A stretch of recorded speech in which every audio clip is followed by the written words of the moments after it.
En avant pour être édifié sur Radio Matania. Voici la prédication. Matania Radio.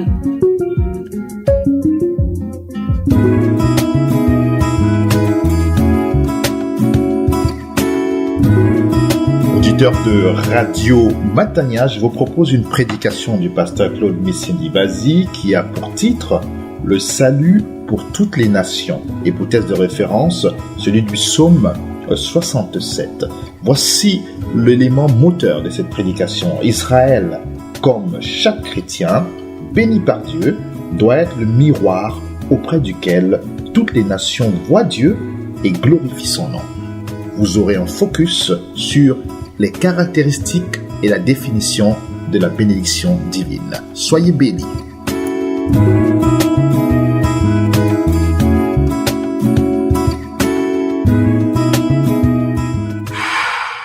Levons-nous devant le Seigneur et accueillons sa parole. Psaume 76 du chef de chœur avec instrument à cordes, psaume chant. Que Dieu nous prenne en pitié et nous bénisse. Qu'il fasse briller sa face parmi nous pour que sur la terre on connaisse ton chemin et parmi tous les païens ton salut. Que les peuples te rendent grâce, Dieu. Que les peuples te rendent grâce tous ensemble. Que les nations chantent leur joie, car tu gouvernes les peuples avec droiture. Et sur terre, tu conduis les nations. Que les peuples te rendent grâce, Dieu. Que les peuples te rendent grâce tous ensemble. La terre a donné sa récolte. Dieu notre Dieu nous bénit, que Dieu nous bénisse et que la terre tout entière le craigne. Amen. Amen. Prions. Notre Père, notre Seigneur, nous accueillons ta parole, nous t'accueillons toi.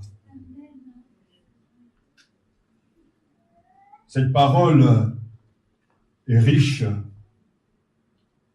C'est une parole vivante. Amen. Une parole efficace. Tu l'envoies pour que nous sachions qui tu es réellement et que nous t'adorons en esprit et en vérité. Amen.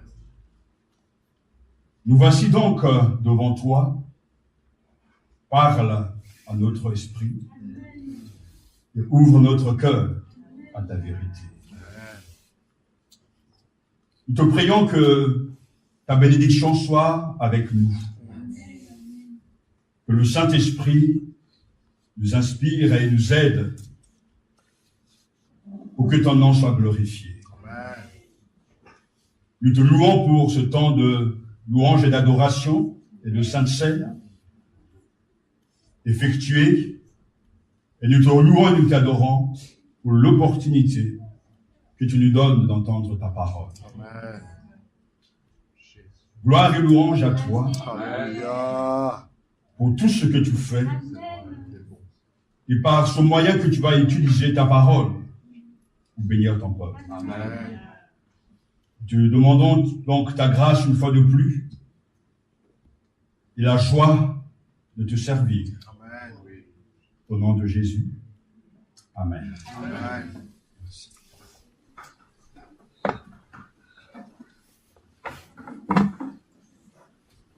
Un bref psaume, mais avec tant de richesse spirituelle.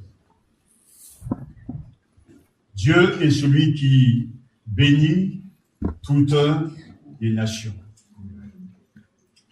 Israël, tout comme chaque chrétien béni par Dieu, doit être le miroir dans lequel toutes les nations peuvent voir Dieu et être béni.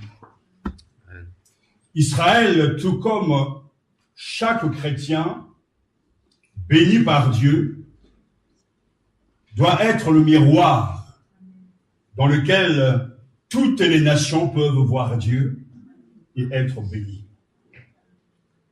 Les bénédictions accordées à Israël, tout comme aux croyants, ont pour but d'amener toutes les nations à connaître et à louer le vrai Dieu. Un petit peu psaume, mais riche parce que du début jusqu'à la fin, il est question de la bénédiction de Dieu. Et nous sommes habitués dans nos milieux de parler de bénédiction. Soyez bénis. Sois béni mon frère. Que Dieu te bénisse, ma sœur. Bon retour, soyez bénis. Nous connaissons tous ces expressions. Pour les avoir utilisées tant de fois, en parlant ainsi, on souhaite pour l'autre le bonheur, la réussite et la prospérité. On soigne à rien de mal.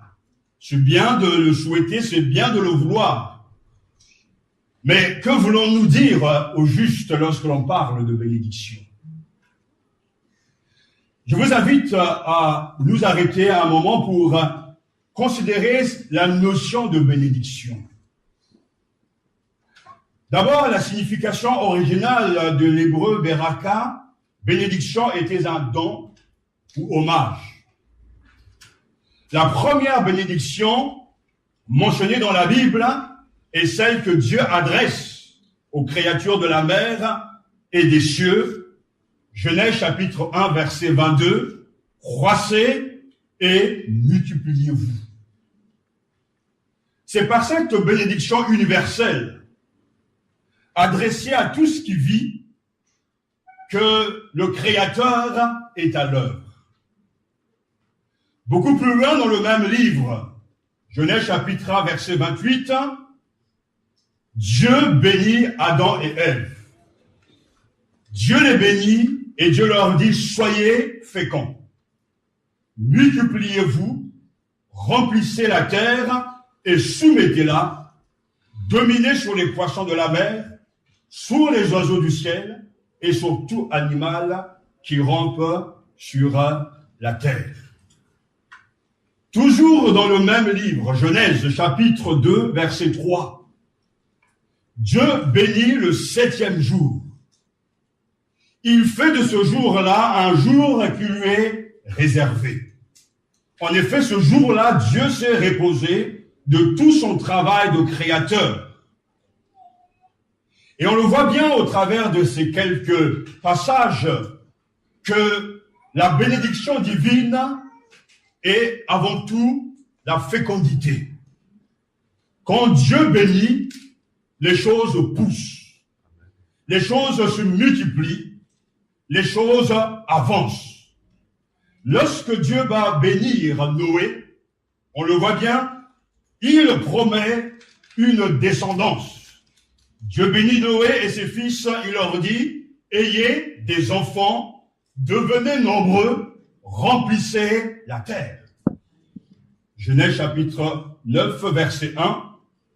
Quand Dieu va bénir Sarah, il est toujours question de fécondité. Je la bénirai et par elle, je te donnerai un fils. Lorsqu'il s'adresse à Abraham, oui, je la bénirai. Elle deviendra la mère de plusieurs peuples et des rois naîtront d'elle. Genèse donc chapitre 17, verset 16. La bénédiction divine est la fécondité. La bénédiction divine est également aussi la fertilité de la terre et des pluies régulières. Dans Malachie chapitre 3, verset 9 à 10, nous connaissons bien ce célèbre passage où il est dit, vous êtes frappés par la malédiction et vous me trompez, la nation tout entière. Apportez toutes les dîmes à la maison du trésor afin qu'il y ait de la nourriture dans ma maison. Mettez-moi ainsi à l'épreuve, dit l'Éternel, le maître de l'univers, et vous verrez si je n'ouvre pas pour vous les fenêtres du ciel. Et si je ne déverse pas sur vous la bénédiction en abondance. Lorsque Dieu bénit, il y a donc croissance. Il y a fertilité. Il y a donc des pluies régulières. Et enfin, la bénédiction divine peut également comporter une dimension spirituelle, comme on peut le voir d'après la bénédiction de Dieu envers Abraham. En toi seront bénies toutes les familles de la terre. Genèse chapitre 12, verset 3. Et en fait, Deutéronome chapitre 28, verset 1 à 6 résume en quelque sorte toutes ces bénédictions. Écoutez ce que le Seigneur dit. Si tu obéis à l'Éternel, ton Dieu, en respectant et en mettant en pratique tous ces commandements que je te prescris aujourd'hui, l'Éternel, ton Dieu, te donnera la supériorité sur toutes les nations de la terre. Voici toutes les bénédictions qui se déverseront sur toi et seront ton lot lorsque tu obéiras à l'Éternel, ton Dieu. Tu seras béni dans la ville et dans les champs. Tes enfants, les produits de ton sol, les portées de ton troupeau, de ton gros et de ton petit bétail, tout sera béni. Ta corbeille et ta huche seront bénies. Tu seras béni à ton arrivée et à ton départ. Lorsque Dieu bénit, il y a donc cette dimension spirituelle. Et l'histoire du salut est l'histoire de la bénédiction de Dieu dans le monde, d'abord avec Abraham, mais aussi avec Jacob, Isaac, Jacob, jusqu'à la venue de notre Seigneur. Le Dieu créateur bénit sa création. Et la bénédiction est l'œuvre de Dieu. La bénédiction est ce qui permet à la création de continuer et d'œuvrer pour le bien de l'homme. Même si le monde, la création a été entachée par le péché, Dieu n'abandonne pas ce monde qu'il a créé et dont au départ lui-même dira qu'il était bon. Et c'est pour ça que sa bénédiction reste attachée à sa création. Hommes et femmes, il les créa, il les bénit et les appela du nom d'un homme au moment où ils furent créés. Genèse chapitre 5, verset 2. Dieu bénit Noé, Yahvé bénit Abraham le croyant, faisant de lui une bénédiction pour toutes les familles de la terre. Et cette bénédiction n'a pas cessé donc d'avancer et de traverser les siècles. Isaac, le fils de la promesse, Jacob, Genèse chapitre 27, ancêtre des 12 tribus d'Israël, que Yahvé même libérera d'Égypte. La bénédiction de Dieu a préservé son peuple. La bénédiction de Dieu a permis que Joseph triomphe de ses difficultés.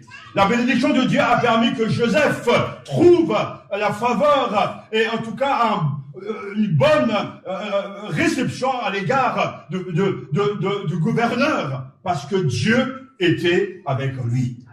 Le Dieu sauveur, le Dieu créateur et aussi le Dieu qui bénit. Et nous savons que le contenu de ces bénédictions, bien souvent, malheureusement, c'est là où j'attire encore une fois depuis votre attention, parce qu'on nous parle beaucoup de bénédictions, et on s'arrête sur, en tout cas, une facette de ces bénédictions, parce que le contenu de ces bénédictions est d'abord terrestre. Longue vie, fécondité, paix, prospérité, tout cela correspond donc à la définition de l'homme de ce qu'il appelle le bonheur. Et c'est pour ça que les hommes cherchent Dieu pour être bénis. Je vais être béni pour me sentir bien. Je vais être béni pour être en bonne santé. Je vais être béni pour réussir dans mes études.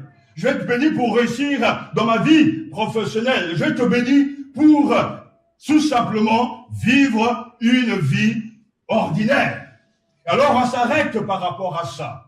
Mais pourquoi Dieu nous bénit-il? Et en fait, on est loin de la raison de la pensée de Dieu concernant la bénédiction. Dieu nous bénit, non pas pour que nous soyons bien avant tout, mais pour que, au travers de cette bénédiction, par le biais de cette bénédiction, les autres nations prennent conscience que l'Éternel est vivant. Amen. La bénédiction de Dieu ne dispose pas l'homme d'entreprendre, mais rend fécond, conduit à sa réussite, le travail de ses mains. Et on voit bien que tu sois croyant ou pas, la bénédiction de Dieu est accordée à tous les hommes. Des enfants naissent, des entreprises réussissent, des existences s'écoulent, le Dieu sauveur est aussi le Dieu qui bénit. Le fait qu'il y a cette fécondité, le pécheur est au bénéfice donc de la bénédiction de Dieu. La bénédiction donc se distingue du salut. Car tous les hommes bénéficient de la bonté de Dieu. Il fait pleuvoir sur les justes comme sur les injustes. Mais le salut est pour ceux que Dieu appelle par Jésus-Christ à entrer dans son plan de salut. Donc l'homme est béni. Parce que l'homme est au bénéfice des œuvres de Dieu. De l'action de Dieu, de l'agir de Dieu. Mais ça ne veut pas dire que l'homme est sauvé, non. Mais on peut être béni, l'on est béni sans pour autant être sauvé. Alors j'attire une fois de plus votre attention, je vous dis attention, parce qu'on nous propose un message, un évangile, l'évangile de la prospérité. Venez dans mon église, venez recevoir la bénédiction, venez recevoir ce que Dieu vous a promis. Mais ça reste avant tout des bénédictions temporaires. Et même si on ne va pas à l'église, les pécheurs sont bénis. Parce que Dieu donne à chacun, comme aujourd'hui, le souffle de vie. Celui qui dira, soyez féconds, multipliez et remplissez la terre, dominez sur toute ma création. Et cela a été donné au pire des pécheurs comme aux justes. Donc, il est important que nous comprenions ce matin. Le langage de ce psaume s'inspire donc de la bénédiction du grand prêtre, dictée par Dieu lui-même à Moïse, afin qu'Aaron et ses fils l'emploient pour le service du tabernacle. À maintes reprises, j'ai utilisé cette formule afin de vous bénir. Dans Nombres chapitre 6, versets 23 à 26, il est écrit: parle à Aaron et à ses fils et dis-leur, voici comment vous bénirez les Israélites. Vous leur direz que Yahvé te bénisse et te garde. Que Yahvé fasse pour toi rayonner son visage et te fasse grâce. Que Yahvé te découvre sa face et t'apporte la paix. Avant de pénétrer une fois de plus dans ce psaume, comprenons bien cette bénédiction. Parce que nous avons les trois aspects de la bénédiction, selon Dieu: la protection, la faveur et la paix. Si nous regardons bien cette formule, cette bénédiction, d'abord le verset 24 dit, et de manière générale, que l'Éternel te bénisse et qu'il te garde. Donc, c'est d'abord là la première étape. Demander au Seigneur de nous garder, de nous protéger. Et cela se rapporte bien sûr au bien-être physique et à la protection contre les difficultés externes. Et bien souvent, c'est là où tout s'arrête pour bien de croyants. Ils demandent uniquement au Seigneur de les protéger. Protège ma famille, protège mes enfants, protège-moi sur la route, etc. Mais ils ne vont pas, ils ne passent pas l'étape suivante. Justement, le verset 25, le second verset de la bénédiction, nous fait franchir un degré de plus: que l'Éternel fasse luire sa face sur toi et qu'il t'accorde sa grâce. En fait, là, on entre dans le domaine spirituel. Il appelle Dieu à regarder, voire à sourire son enfant et à le conserver dans sa communion. Que l'Éternel fasse luire sa face sur toi et qu'il t'accorde quoi? Sa grâce. Non pas la protection, mais sa faveur. Et nous savons que la grâce est au cœur de l'évangile. Nous sommes sauvés grâce à Dieu. Nous l'avons lu ce matin, Éphésiens chapitre 2, c'est par grâce que vous êtes sauvés, moyennant la foi. La grâce, c'est la bonté de Dieu révélée. La grâce, c'est la faveur de Dieu. La grâce, c'est cette lumière de Dieu à l'égard des pécheurs. Et nous avons donc l'exemple le plus puissant, c'est bien sûr le Christ sur la croix, qui va mourir pour nos péchés, pour que nous soyons graciés. Et ce rayonnement continuera toujours. Partout, les hommes seront livrés au péché. La grâce viendra, parce que cette grâce est la manifestation de l'amour et de la bonté de Dieu. Alors, regardons bien que l'Éternel fasse luire sa face sur toi et qu'il t'accorde sa grâce. Et enfin, le verset 26 nous dit que l'Éternel tourne sa face vers toi. Non plus de manière générale, non plus le fait de regarder l'humanité, mais que l'Éternel s'intéresse à toi et qui te donne la paix.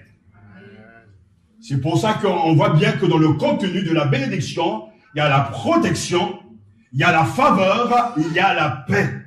Que l'Éternel établisse pour toi la paix. Et le mot rendu par paix, hébreu, shalom, ne signifie pas seulement cessation des hostilités, il désigne la plénitude, la perfection, le bien-être. Celui qui a la paix de Dieu est complet à l'intérieur.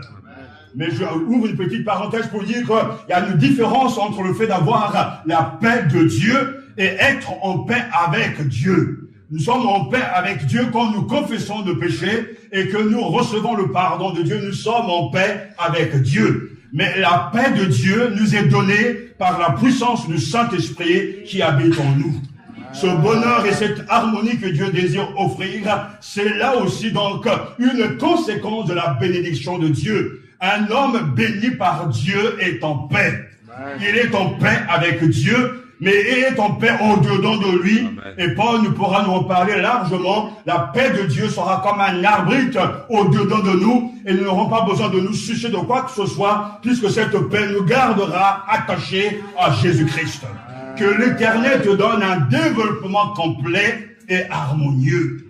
Cette perfection dont tu as besoin dans tous les domaines.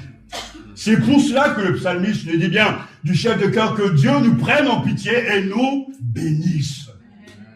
Qu'il fasse briller sa face parmi nous, pour que sous la terre on connaisse ton chemin et parmi tous les païens ton salut, ayant compris réellement le sens de ce qu'est la bénédiction divine, la fécondité, justement la prospérité, le bien-être intérieur, la paix. Nous devons comprendre pourquoi le psalmiste réclame cette bénédiction. Et c'est là où réellement Dieu a encore quelque chose à nous dire ce matin.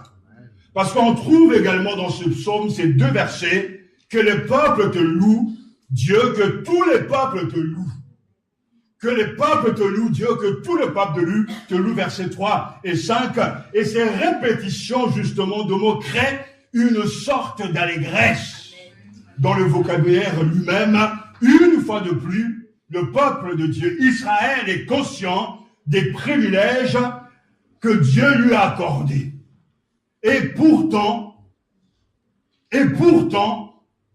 il ne sera pas toujours à la hauteur de ces privilèges. Mais comme la bénédiction de Dieu leur a été donnée, cette bénédiction ne sera jamais retirée. Et nous devons demander cette bénédiction pour que les autres, en voyant ce que Dieu fait avec nous et en nous, soient attirés au Créateur. Il demande que toutes les nations, toute la terre, tous les hommes soient associés aux bénédictions. Alléluia. Ce psaume, donc, nous montre que cette grâce nous est accordée. Et Dieu veut que nous soyons très sérieux avec cela. Parce que nous cherchons tous la bénédiction. Et je pense que c'est un des mots préférés des croyants. Seigneur, bénis-moi. Bénis-moi cette année. Bénis ma famille, bénis ma mère, bénis mon père. Bénis mes enfants. Mais pourtant, ce n'est pas comme ça qu'il faut voir les choses. Considérez ce qui se passe lorsque Dieu fait luire sa face sur nous. Que Dieu nous fasse grâce, qu'il nous soit favorable. use de grâce envers nous, qu'il veuille nous bénir. Que l'éclat de sa face resplendisse sur nous, que son visage s'illumine pour nous, et que la lumière de sa face luise parmi nous, brille parmi nous. Dieu est celui qui bénit toutes les nations. Et nous avons des raisons de le croire. Parce que dans les premiers versets, il nous est très clairement affirmé que Dieu est miséricordieux. Dieu est bon envers nous, mais il sera aussi bon envers les autres.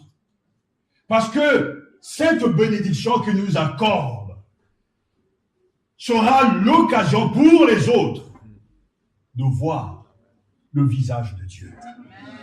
Les raisons de demander la bénédiction de Dieu sont là. D'abord, verset 2. Que Dieu nous prenne en grâce et nous bénisse, faisant luire sur nous sa face. Dans quel but? Sur la terre, on connaîtra tes voies parmi toutes les nations, ton salut.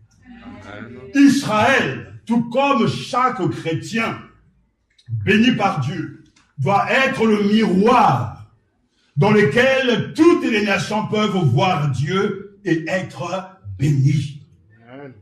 Comment les nations viendront-ils à connaître Dieu? En voyant la puissance de Dieu dans son peuple. Si Dieu nous bénit, toute l'humanité aura par notre intermédiaire connaissance de son salut. La prière d'Israël n'avait rien d'égoïste. Non! Le peuple d'Israël a demandé à Dieu de le bénir. Non pas pour sa jouissance personnelle, mais pour qu'au travers de lui, cette bénédiction puisse en atteindre d'autres. Que Dieu nous prenne en grâce et nous bénisse, faisons luire sur nous sa face, sur la terre, on connaîtra tes voies. Parmi toutes les nations, ton salut. Souvenons-nous de la miséricorde de Dieu. Ce peuple insignifiant, appelé par Dieu, parce que Dieu l'a choisi. Il le fait sortir d'Égypte. Il leur donne ses lois. Il démontre sa puissance et son autorité dans le désert par Moïse. Ce Dieu est là, puissant à l'œuvre, visible, palpable. Le Dieu vivant et vrai marche avec eux. Ce peuple, pourtant, l'a trompé. Mais Dieu reste avec ce peuple parce qu'il s'est engagé. Il y a une alliance. Il envoie de sa réputation. Mais la bénédiction de Dieu est avec eux. Non pas pour simplement jouir de cette grâce, mais parce que Dieu veut toucher, atteindre les autres nations. Voilà pourquoi Israël priait. Que Dieu nous fasse grâce, qu'il nous bénisse, si seulement la bénédiction d'Aaron se réalisait, si réellement nous sommes protégés, sa faveur est avec nous, et aussi sa paix est avec nous, si réellement parce que Dieu est en train de faire dans nos vies, il y a ces preuves tangibles qu'il est réellement vivant. Les nations, les autres nations idolâtriques vont donc se tourner et s'interroger. Mais où est le Dieu d'Israël? Il est réellement là. Le peuple ira dire, il est là parce que nous sommes bénis. Et ce principe reste vrai même de nos jours. Un des problèmes de l'évangélisation d'aujourd'hui ne vient pas du diable. Le diable a toujours existé au temps de Moïse. Le diable a toujours existé au temps de Jésus. Le diable a toujours existé au temps des apôtres. Mais le problème, l'obstacle majeur du fait qu'on n'arrive pas à atteindre les autres nations vient du fait que dans la vie de ceux qui prétendent être chrétiens, il n'y a pas une démonstration réelle, tangible d'un Dieu vivant. Nous n'avons pas, je dis nous, je me mets dedans, mais je dis nous, n'avons pas des preuves à fournir aux païens que l'Éternel est Dieu. Nous aimons les mêmes choses qu'eux. Nous suivons les mêmes objectifs qu'eux. Nous servons les mêmes dieux qu'eux. Mais jusqu'au jour où la lumière pénètre dans notre cœur, où les forces du mal reculent, où le Christ s'installe au-dedans de nous, et nous sommes conscients d'un Dieu vivant, d'un Dieu qui pardonne, d'un Dieu qui sauve, d'un Dieu qui fait grâce, et d'un Dieu qui bénit. Et le fait de vivre la bénédiction de Dieu au quotidien, le fait de chanter les cantiques de Dieu avec joie, le fait d'être en paix au milieu des difficultés, donnera aux païens des preuves d'un Dieu vivant. Et ça, c'est un témoignage qu'on ne pourra pas arrêter parce que ce que nous dirons au nom du Seigneur sera le reflet de ce que nous sommes. Dieu est vivant. Dieu est réel. Mais qu'est-ce que ça change dans nos vies? Mais qu'est-ce que ça change dans la vie de ceux qui nous entourent? Ils n'ont pas besoin de nos bouderies. Ils n'ont pas besoin de ce pessimisme ambiant. Ils n'ont pas besoin de ces paroles qui ne donnent rien, de ces promesses non tenues. Non, le monde, les païens, les autres nations veulent voir, veulent sentir, veulent contempler Dieu au milieu de son peuple. On ne jouait pas avec les Hébreux dans le désert, parce que Dieu marche avec eux. On ne jouait pas avec les apôtres, parce que le Seigneur est avec eux, avec son esprit. Et à chaque fois, l'Église avançait, la démonstration de Dieu était là, au milieu même des difficultés. Les apôtres, les disciples chantent des cantiques. En prison, Paul loue le Seigneur et est en paix, parce que Dieu est avec lui. Est-ce que c'est là la réalité de gens dans nos églises aujourd'hui? Des gens en paix, tranquilles, des gens joyeux, des gens qui n'ont pas peur de l'avenir, parce qu'ils savent que le maître de l'univers marche avec eux et qu'il domine sur toutes choses. Oh Dieu, que Dieu nous prenne en grâce, nous bénisse. Faisons luire sur nous sa face. Sur la terre, alors on connaîtra tes voies. Parmi toutes les nations, ton salut. Et nous savons que le verbe hébreu yada veut dire faire l'expérience de. Le peuple saura. Il y a des témoignages, des prédications qui n'ont pas besoin qu'on exagère. Vis simplement une vie réelle avec Dieu. Ta vie, tes actes parleront. Ça suffit. Parce que on verra en toi quelque chose de différent. Pas de panique, mais le sérieux. Fidèle, malgré les épreuves. Persévérant, malgré les attaques de Satan. Dieu marche au milieu de son peuple. Et Dieu veut atteindre les autres nations. Comment seront-ils? Comment viendront-ils à connaître Dieu? Mais parce que la puissance de Dieu est à l'œuvre. Dans la vie des croyants. Parce que si la puissance de la parole de Dieu est à l'œuvre, comment donc les Juifs seront-ils convertis? Romains chapitre 15, versets 15 à 16. Paul écrira, cependant, pour raviver vos souvenirs, je vous ai écrit par endroits avec une certaine hardiesse en vue de la grâce que Dieu m'a donnée d'être un officiant de Jésus-Christ auprès des païens consacrés au ministère de l'Évangile, afin que les païens deviennent une offrande qui, sanctifiée par l'Esprit Saint, soit agréable à Dieu. Eh oui, une offrande à Dieu. Dieu choisit Israël, Dieu appelle tout croyant pour devenir un instrument d'appel pour les autres nations. C'est là le but de la bénédiction. Être utile aux autres. Il n'est pas question aussi de bien-être. Il n'est pas question aussi de bien matériel. Mais que les autres nations entrent dans la bergerie. Et c'est pour ça que le psalmiste dit que les peuples te rendent grâce, ô Dieu, que le peuple te rende grâce tous. Ce que Dieu a fait pour Israël est un symbole de ce qu'il fera pour le monde. Les bénédictions nationales sont une image des bénédictions universelles. La terre entière, le monde entier, tous les peuples, tous les hommes rendront grâce à Dieu. Que les peuples te rendent grâce. Alléluia. C'est là la force et les conséquences de la bénédiction de Dieu. Le monde entier peut être atteint, touché, quand le peuple de Dieu est béni. En fait, je ne suis même pas dans le fait de dire si, non, c'est une affirmation. Quand tu es béni, tu seras une bénédiction pour les autres. Je suis béni, et je vous dirai en quoi, peut-être pas aujourd'hui, mais je sais que j'ai été et je serai une bénédiction pour les autres. La bénédiction dont je parle n'est pas une bénédiction matérielle, physique, bien que cela est inclus dans la bénédiction du Seigneur, mais nous parlons de la bénédiction spirituelle. Dieu a promis à Abraham de bénir toutes les nations. Le Christ est devenu pour nous bénédiction. Amen. Alléluia. Amen. Que les nations se réjouissent, qu'elles chantent.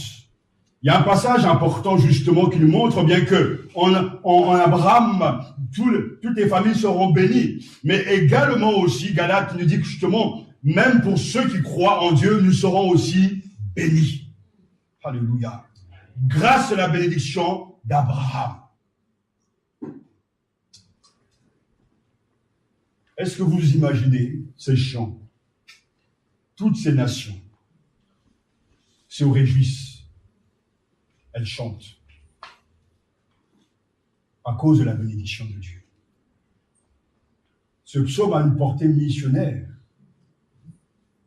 Pas simplement nous, mais aussi les autres. Que les nations se réjouissent, qu'elles chantent. Cela nous projette dans le futur de Dieu. Où viendra donc les hommes de toute race autour de l'agneau, et ils chanteront des cantiques. Le psalmiste le voit bien que toutes les nations se réjouissent qu'elles chantent. Ce psaume contribue à élargir notre horizon, à agrandir nos cœurs. Dieu ne nous voit pas seulement nous, et ne veut pas que nous restions dans notre état égoïste, non. Dieu voit les autres nations. Dieu voit ces Français qui ne le connaissent pas. Et il a besoin de passer par nous pour les toucher. En nous bénissant, il donne les preuves aux autres et attire leur attention d'un Dieu aimant, d'un Dieu miséricordieux, d'un Dieu puissant. Lorsqu'il est capable de changer des cœurs, il donne aux autres nations la preuve qu'il est tout-puissant. Lorsque l'on voit un voleur, un brigand changer de vie, il donne la preuve aux autres nations que l'Éternel sauve. Lorsque l'on voit un Paul zélé et combattant l'Église, mais il en rencontre de transformer, il donne la preuve aux païens qu'il est celui qui est capable de changer le cours de l'histoire, de changer des vies. C'est ainsi que lorsque Dieu agit, c'est pour toucher les autres. Et que ce matin, Dieu nous délivre de notre égoïsme. Que nous ne nous accaparons pas sa bénédiction pour rester et nous réjouir de ses bonnes œuvres, mais que nous soyons des instruments dans ses mains pour atteindre les autres. Amen. Je suis béni pour bénir les autres. Dieu me donne sa grâce pour en parler aux autres. Parce que Dieu est généreux, a été généreux pour Israël et généreux pour moi, et il sera aussi généreux et miséricordieux pour les autres. Amen. Alléluia. Dieu est celui qui bénit toutes les nations. Et quelles sont les raisons de le croire? C'est parce que Dieu est celui qui juge et gouverne les nations. Que les nations se réjouissent, versets 4 à 5. Car, et crie de joie, car tu juges le monde avec justice, tu juges le peuple en droiture, sous la terre tu gouvernes les nations. Tous les peuples sont considérés comme étant Israël, l'Israël de Dieu. Ils connaissent une joie radieuse, parce que Dieu les juge, c'est-à-dire les gouverne. Et une pleine sécurité, parce qu'il les conduit, comme il a fait pour le peuple élu dans le désert, que les nations se réjouissent et crient de joie. Car tu juges le monde avec justice. Amen. Tu juges les peuples en droiture. Sur la terre, tu gouvernes les nations. Dieu est le seul juge juste. Amen. Et nous savons qu'il jugera tout le monde. On le sait, la Bible dit très clairement, Dieu est dépeint comme un juge qui combat le mal avec force. Mais son jugement n'est pas impersonnel, mais porte les marques de son caractère, qui sont la miséricorde, la droiture et la vérité. Les nations se réjouissent et crient de joie, car tu juges le monde avec justice. Amen. Et un jour viendra où Dieu va juger tous les hommes. Il va juger les nations. Il va juger tous les États. Il va juger tous les présidents. Il va juger tous les gouverneurs. Ce jour reviendra et il jugera avec équité, droiture, et il rendra à chacun selon ses œuvres. Réjouissons-nous ce matin, c'est la raison pour laquelle la bénédiction de Dieu donc atteint le croyant, parce que en agissant en nous, le visage de Dieu se révèle aux païens et se rendent compte que Dieu est un Dieu juste. Et il juge le monde avec justice. Tu juges les peuples en droiture et sur la terre, tu gouvernes les nations. Est-ce que vous êtes conscient de cette réalité? Lorsque le Fils de l'homme viendra dans sa gloire avec tous les anges, il s'assiera sur son trône de gloire. Toutes les nations seront rassemblées devant lui. Il séparera les uns d'avec les autres, comme le berger sépare les brebis d'avec les boucs, et il mettra les brebis à sa droite et les boucs à sa gauche. Matthieu chapitre 25, versets 31 à 33, et 1 Pierre chapitre 4, verset 5 nous dit, il en rend en compte à celui qui est prêt à juger les vivants et les morts. Le Seigneur est le Dieu juste. Alors, si vous êtes en tout cas victime d'une injustice, soit restez calme, Dieu jugera toujours. Amen. Tout se passera selon sa volonté. Chacun de nous sera convaincu de ses péchés, chacun de nous sera examiné, et chacun de nous devra rendre compte.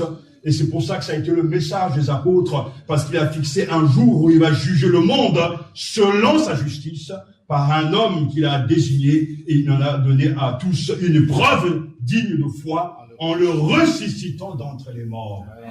Actes chapitre 17, verset 31. Un jour viendra où il jugera. Un jour viendra où toutes les nations seront guidées par lui. Autant il a guidé Israël, autant il guide les croyants, Dieu est le guide des nations. C'est pour ça que quand David dira, il restaure mon âme, il me conduit dans les sentiers de la justice à cause de son nom. Psaume 23, verset 3. C'est le même Dieu qui conduit son peuple dans le désert. Le même Dieu qui conduira donc toutes les nations, et toutes les nations rendront gloire au Seigneur. Amen. Pourquoi cherches-tu la bénédiction? Pour ton bien-être. Pour être en bonne santé. Il n'y a rien de mal à vouloir ces choses. Mais c'est passer à côté de ce que Dieu veut te dire. Tu cherches la guérison parce que tu es malade. Tu cherches à entrer dans le mariage parce que tu es célibataire. Tu cherches des biens matériels parce que tu veux être heureux sur la terre. Et on ne peut pas t'en vouloir parce que l'homme veut être heureux. Et pourtant, cette recherche ne peut pas combler ton âme. Parce que tu passes à côté de la réalité. Bien des hommes sur cette terre ont été bénis par Dieu. Certains sont très riches. Très très riches. Mais pourtant un jour ils mourront. Et si le Christ n'est pas avec eux, ils auront l'enfer. Mais pourtant au travers de ces hommes et de ces femmes qui ne connaissent pas le Seigneur, il y a là déjà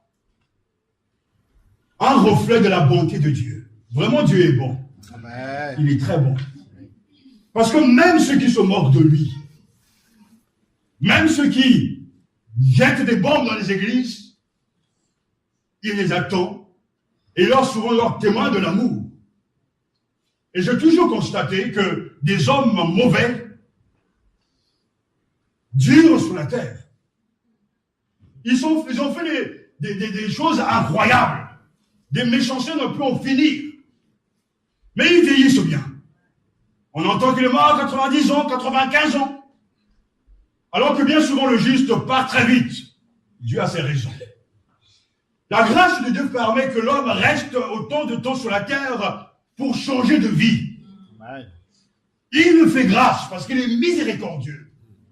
Lui-même, en quelque sorte, entre guillemets, c'est comme s'il redoutait le jour du jugement qui sera un jour terrible.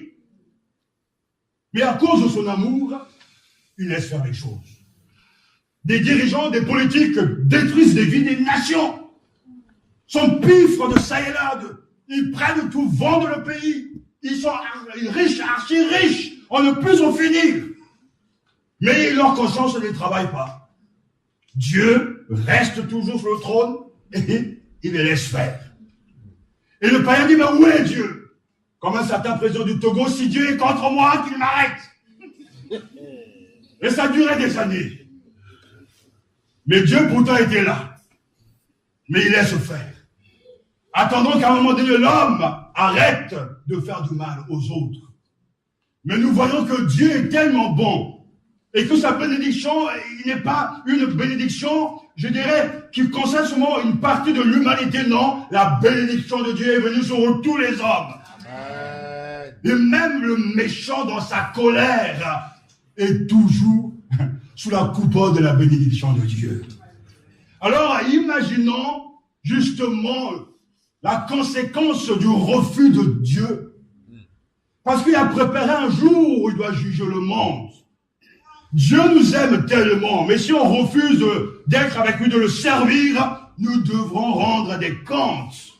Et le jour de jugement sera un jour terrible, mais pourtant, croyez-moi, parce que la Bible dit, quel que soit ce qui se passe, quel que soit ce que l'Église traverse, quel que soit nos combats, nos difficultés, un jour viendra où Dieu rendra la justice. Parce que c'est un Dieu juste.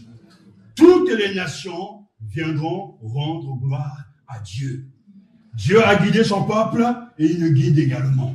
Donc il faut apprendre à lui faire confiance. Il faut apprendre à rester calme.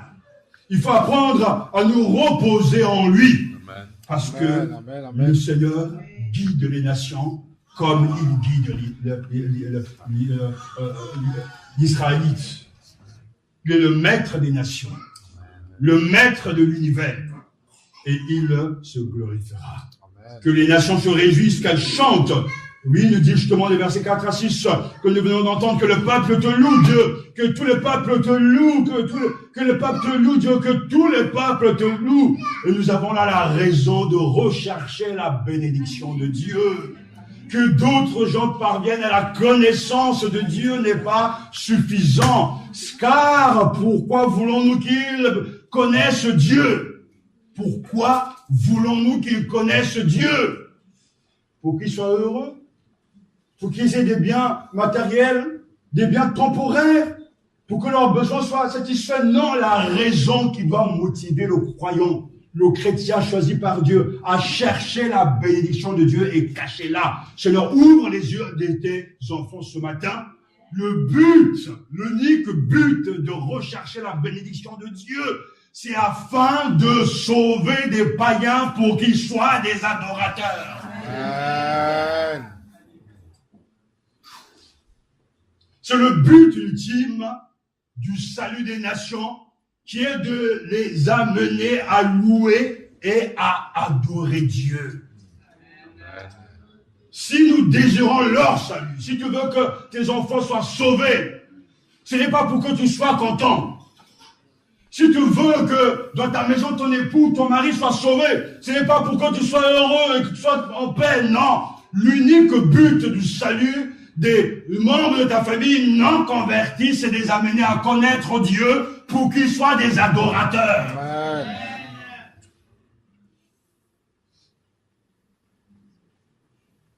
C'est là le but suprême de l'évangélisation, parce qu'on n'a rien compris à l'évangélisation. On évangélise en pensant que oui, il faut les arracher des griffes de Satan. Oui, ils sont dans les griffes de Satan. Il faut les pousser à entrer dans une église. Oui, c'est bien. Mais ce n'est pas le but ultime. Ce n'est pas pour ça que le Seigneur sauve les nations, que le Seigneur sauve les païens. Non, le but ultime, c'est qu'ils entrent dans la bergerie, non pas pour vivre et monopoliser la bénédiction de Dieu pour eux, mais qu'ils soient des adorateurs. Amen. Et une évangélisation réussie, c'est ça.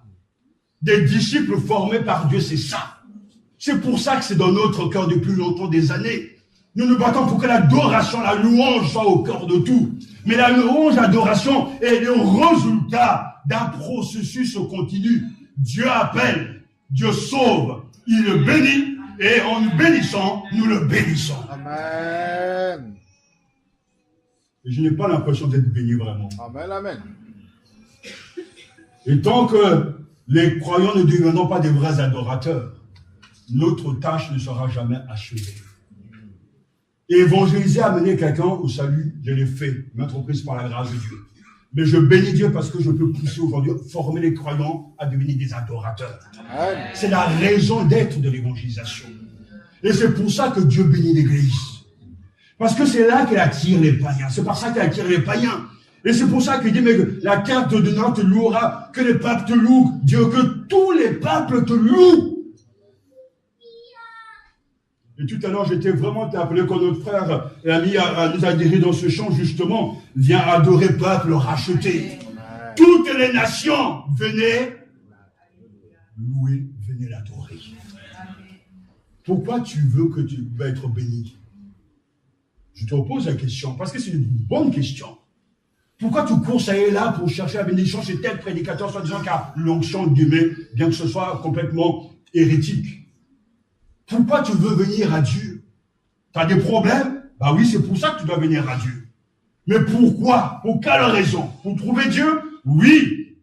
Mais trouver Dieu, ça ne suffit pas. Quand tu le trouves, tu rentres dans sa bénédiction et tu deviens un serviteur de Dieu, une servante de Dieu, pour être en bénédiction pour les autres et pour que les autres entrent dans la même bergerie pour adorer ensemble l'agneau immolé. Et ça sera là la fin de l'histoire de l'humanité. Parce qu'à la fin, ces nations viendront adorer le Seigneur.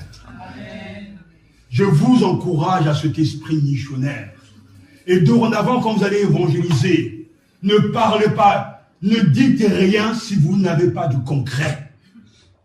Dans vos entreprises, ne parlez pas de Jésus si vous ne vivez pas avec lui. Ne salissez pas le nom de Jésus. Soyez vrai, et si vous êtes vrai, alors parlez de Jésus. Ayez des preuves que le Seigneur est vivant. Et si vous n'en avez pas, convertissez-vous. Et le Seigneur vous donnera des preuves.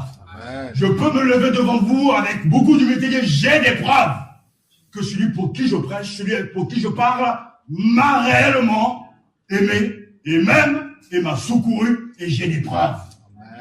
Vous allez venir avec moi, je vais vous les montrer. Dans la Bible d'abord, mais aussi dans ma vie. Regardez mon cahier, c'est là. C'est daté. Et c'est ce témoignage-là qui va attirer les nations vers Dieu. Parce que le monde, les Français comme les autres nations se posent la question, mais où est Dieu? Où est leur Dieu? On sort de l'église avec des mines pas possibles. On entre dans le foyer toujours triste.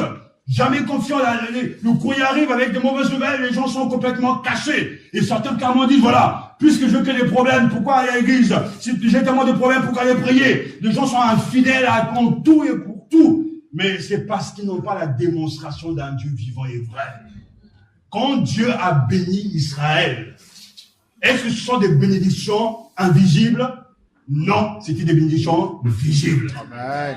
Quand Dieu nous bénit en Christ Jésus, est-ce que ce sont des bénédictions visibles? Oui et non. Oui, parce que ce sont des bénédictions que nous laissons transparaître, parce que quand le cœur est pardonné, il y a de la joie. Amen. Quand l'âme est sauvée, il y a de la joie. Amen. Mais ce sont aussi des bénédictions spirituelles. Et ces bénédictions spirituelles, c'est l'élection. C'est l'adoption. C'est la justification. C'est le fait d'avoir son nom inscrit dans le livre de vie. Amen. Alors, du fait d'avoir toutes ces bénédictions, j'ai le courage, j'ai envie de dire aux autres, c'est bien de croire en Jésus-Christ. Je t'invite à venir aux réunions. Je t'invite à venir à l'église parce que Dieu va te rencontrer. Et quand tu vas le rencontrer, ta vie sera changée. Et quand ta vie sera changée, tu vas adorer le Seigneur. Et en adorant le Seigneur, tu auras accompli la chose la plus importante de ta vie. Glorifier le Seigneur. C'est la raison pour laquelle il t'a créé. Amen, amen, amen. Et je ne vois mal quelqu'un qui glorifie Dieu et qui soit malheureux. Jésus-Christ n'avait pas des biens matériels, mais il était heureux. Amen. Les disciples n'avaient pas des biens matériels, mais ils étaient heureux. L'église aujourd'hui, c'est une église qui souffre. C'est une église qui agonise. Non pas parce que la parole n'y est pas, non, mais parce que le cœur ne s'ouvre pas au Seigneur. Alors on rame, on fait des efforts, mais que Dieu t'accorde sa bénédiction. Que son visage t'illumine et que tu entres dans la réalité de qui il est pour que tu sois un témoignage puissant, une lumière pour les nations. Alléluia. Dieu est celui qui bénit toutes les nations. Et nous avons là la dernière raison, les versets 6 à 7. La terre a donné son produit. Dieu notre Dieu nous bénit. Que Dieu nous bénisse et qu'il soit craint de tous les lointains de la terre. Vous voyez bien, les premiers versets comme les derniers versets montrent bien que tout est lié au fait que quand Dieu bénit, les autres toujours, on arrive à percevoir la portée. Que Dieu nous bénisse, amen. Mais souvent on s'arrête là. Mais qu'il soit craint de tous les lointains de la terre également. Et on dira de moment, double amen. Et ça se voit même dans les choses matérielles, parce que la récolte abondante est le fruit de la bénédiction divine. Le psaume 65, je l'aime beaucoup parce que j'aime la nature et j'aime ses paroles. Et quand je contemple la nature constamment chaque semaine, je ne peux pas m'empêcher de bénir Dieu. Parce qu'il est la cause, la raison du pain de l'homme. Celui qui fait pleuvoir, celui qui fait neiger, celui qui fertilise la terre. Pour que nous ayons des pommes, des bananes. C'est lui qui a l'œuvre dans tout ça. C'est la bonté de Dieu, la bénédiction de Dieu. Et le psalmiste le reconnaît, dit, mais tu prends soin de la terre. Tu fais tomber la pluie, les récoltes sont abondantes. Oh Dieu, ta rivière est pleine d'eau. Tu donnes la nourriture aux habitants de la terre. Voici comment tu prépares les champs. Tu donnes de l'eau aux sillons, tu casses les mottes, tu rends la terre humide de pluie. Tu donnes aux graines la force de pousser. À la fin de l'année, tu nous couvres encore de bienfaits. Quand tu passes, les richesses débordent. Les terres sèches sont couvertes de récoltes. Les collines sont entourées de joie. Les pâturages portent les moutons et les chèvres. Les vallées sont couvertes de blé. Toute la campagne chante et danse de joie. Ah, j'aime ces paroles. C'est la bénédiction de Dieu sur la création. C'est la fertilité, la fécondité, l'abondance. Vous entendez? Quand tu passes, alléluia, quand tu passes, les richesses débordent. Dieu n'a pas quitté sa création. Mais la bénédiction de Dieu est dans la création. Dieu veille, il est là à l'œuvre. Et c'est lui qui est à l'origine de tout. Donc ce passage, Psaume 65, verset 9 à 13, c'est lui qui travaille derrière. Et tout à l'heure, quand tu prendras ton morceau de pain, ta viande, rends grâce à Dieu. Parce que derrière, c'est la manifestation de sa grâce, de sa bonté, de la bénédiction de Dieu. C'est un témoignage de la bénédiction de Dieu. Rien ne manque à ceux qui le craignent. Et le psalmiste lui dit bien, il nous bénit en temps continu. Le verbe, les hébreux sont très forts parce que c'est du continu. Il nous bénit et nous bénira en tout temps. Le fait que ses faveurs envers Israël soient continues devrait encourager la prière. Et quand on voit le peuple de Dieu marcher dans la joie, et ce psaume, justement, il nous dit, mais les montagnes vont être taperont des mains, battront des mains. Les campagnes battront des mains, toute la campagne chante et danse de joie. Vous avez déjà vu des arbres qui dansent? Regardez la nature. Quand le vent souffle un peu, les feuilles bougent. Écoutez leur cantique. Dieu m'a créé. Dieu m'a donné la vie. Amen. Il est là, j'avoue, quand même. La nature parle. La nature nous adresse un message. Et je ne vois pas l'arbre si dans un puissant, comment je vais m'en sortir? Comment je vais faire? Puisque Dieu n'est pas avec moi, je vais mourir tout seul. On voit, et je le vois parce qu'à force d'observer la nature, il y a un champ de blé souvent là où je passe, et à chaque fois je fais attention au changement de saison. La terre, elle est là, il n'y a plus rien. Mais quelques mois après, ça commence à pousser, et ça monte. Mais derrière se trouve la bénédiction de Dieu qui fertilise la terre. Amen. Ces changements de saison, on a l'impression que tout est mort. Il n'y a même pas d'espoir. Mais Dieu, le Dieu créateur, a mis la vie dans la graine qu'on jette en terre. Amen, amen. Il faut nous faire confiance, la vie va germer quand le temps sera propice, le temps voulu par Dieu. Et c'est magnifique, je contemple ça et je tire des leçons. Parce que dans la vie même chrétienne, il y a des saisons de tristesse, des saisons où tout est froid. Mais ce n'est pas là seulement la vie, il ne faut pas rester en hiver tout le temps. Amen. Ou aimer l'été que je n'aime pas.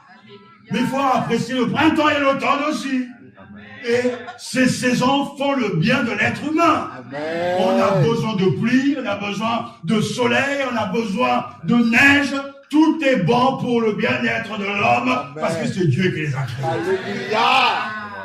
C'est pour ça que l'adorateur observe avec un œil exercé. Nous voit tout ça, mais lui-même les oiseaux nous parle. L'Éternel est mon créateur. Il prend soin de moi. Amen. Et moi, que c'est qu'un animal, il m'a donné la bénédiction d'être fécond. Amen. Oui. Et de l'autre côté, on voit l'homme qui est aimé par Dieu, pour qui même Dieu a donné son propre fils. Dieu lui dit, je t'aime. Ah bon, c'est sûr que vraiment tu m'aimes? Je ne suis pas très convaincu. Il se pose toujours des questions, il est toujours angoissé, anxieux. Il s'inquiète pour tout et n'importe quoi. Si on avait la capacité même à iota, la capacité de changer à iota nos vies, même de changer à un instant nos vies, alors soyons bourrés d'inquiétude. Mais on ne peut rien faire. Amen, amen. Tu t'inquiètes, tu deviens encore plus malade. Amen. Tu te fais du souci, tu deviens encore plus malade. Amen, amen. Et tu creuses le trou de la sécurité sociale. Amen. C'est la vérité, ça. Alors arrêtons d'être inquiets, mais reposons-nous sur le Créateur. Amen. Sa bénédiction est dans la création, mais il nous bénit en même temps. Il nous a choisis. Nous sommes le peuple de Dieu. Amen. Et ce psaume nous suggère que rien ne finit avec Dieu. Il y a toujours fécondité. Amen. Il y a toujours prospérité spirituelle. Il y a toujours des sémailles. Parce qu'il éveille en toutes choses. Amen. Alors, frères et sœurs, chers amis, Israël, tout comme chaque chrétien, béni par Dieu, doit être le miroir dans lequel toutes les nations peuvent voir Dieu et être bénies. Que Dieu nous prenne en pitié et nous bénisse. Amen. Qu'il fasse briller sa face parmi nous. Que Dieu nous bénisse et que la terre tout entière le craigne. Amen. Amen. Alléluia. Amen, amen, amen. Dieu nous bénit pour que nous le glorifions en étant une bénédiction pour les autres. Dieu nous bénit pour que nous le glorifions en étant une bénédiction pour les autres. Les autres verront. Les autres se soumettront quand ils verront la bénédiction de Dieu en nous. Les autres rendront gloire à Dieu quand ils verront l'intervention de Dieu en nous. Les autres vont se soumettre à Dieu parce qu'ils verront la main de Dieu sur nous. Les autres vont le craindre, le respecter parce qu'ils verront justement la réalité de Dieu en eux.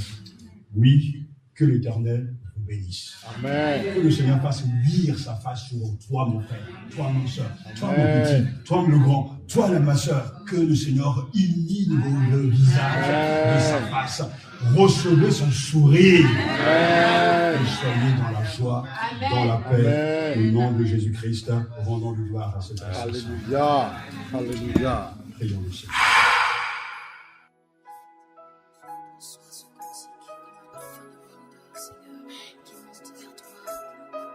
Ce